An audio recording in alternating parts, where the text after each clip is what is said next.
There's no getting over, no getting over, just no getting over you.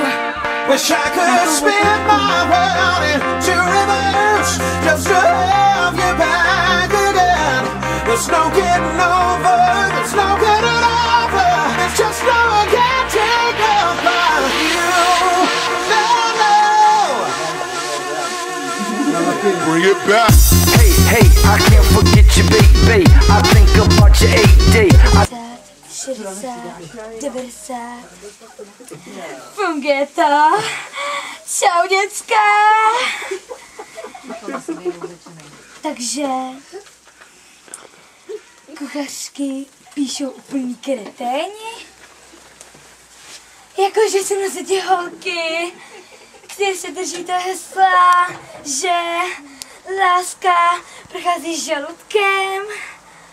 Tak mě teda ne s dovolením. Co projde mým žaludkem, je malý a hlavně velmi rychlý. Takže se na to nesoustředíme, když chceme být tak krásné, dokonalé a sexy.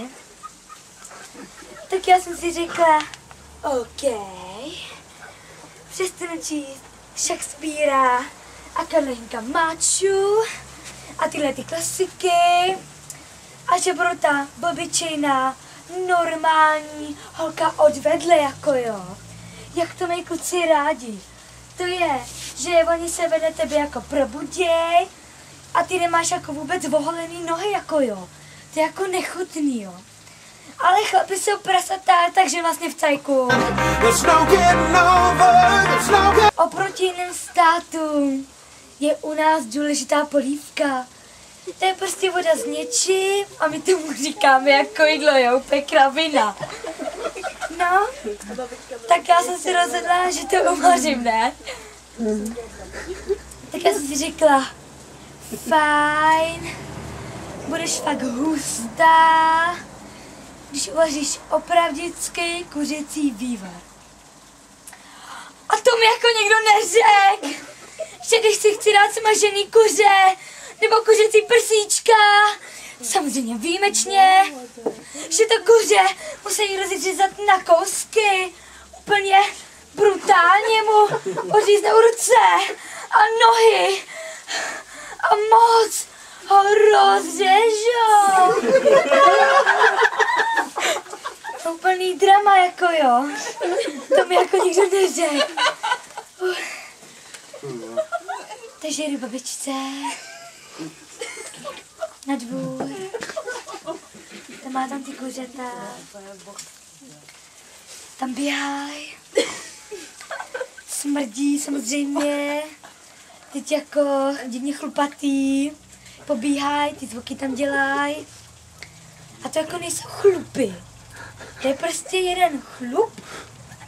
A na něm jsou prostě ostatní další jako chlupy, jako jo.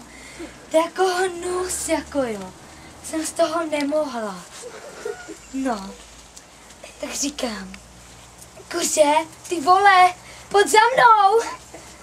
A to kuře nešlo. Takže to domácí zvíře musí být jako nějaký nevychovaný. Takže jsem si nasadila rukavice, aby si nezamila nehet, samozřejmě gelový. A teď jako za ním běhám. Hej, hustý jako. Běhat bez pásu je docela krutý. Tomu nevěřím. To jako běžíš a ty najednou nevíš, kde seš. To jsem kolem tebe ta prostě ta krajina míjí, jako jo. Tak to kuře chytím a ono jako, že nějak jako nechce, tak se jako vetí. Jako já na dýze. No. A jako pořád jako nechce. Říkám, kuře, ty vole, to bude dobrý. Já tě jenom vyvařím. A pak ty nás zpátky zase na dvůr, jako jo. A takže dobrý. Hodám k sobě na dvůr. Teda do hrnce, no. Do té vroucí vody A ty kreténi tam napsali, že to kuře budeš řvát jako prase, jako jo. Toho dáš do té vroucí vody. A máš pocit, že seš tyran, že týráš zvířata, jako v Pakistánu. Jako jo. A říkám, babi, nevolej policii, jenom vařím polívku. Ta z toho byla hotová. A já taky. To bylo úplný drama. Takže... Jakože, ty vole, to bude dobrý, já tě jenom vyvařím. Pak já zpátky se na dvůr. No. Pak tam zase bylo napsaný. Dejte tam celer, petržel a mrkev. Tam naházím. Se vidím v tom odraze, v tom kastrolu, jako pekrutý, jako já. Že tam naházím. A to zelený, jo, to jako kastrolu. Co s tím, jako? To jako musím jako uříznout, jako. No dobrý. Ale nejhorší na tom je, že dnešní ponaučení, který z toho vyplývá, je, že nikdy nevařte podle receptů.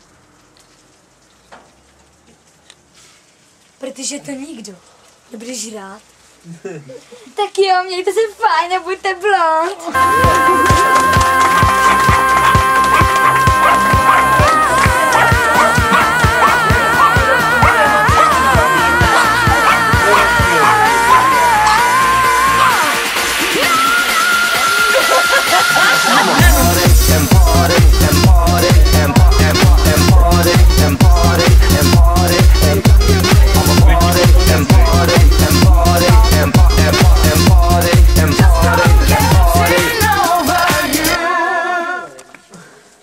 Já jsem říkala, ať se jde na to.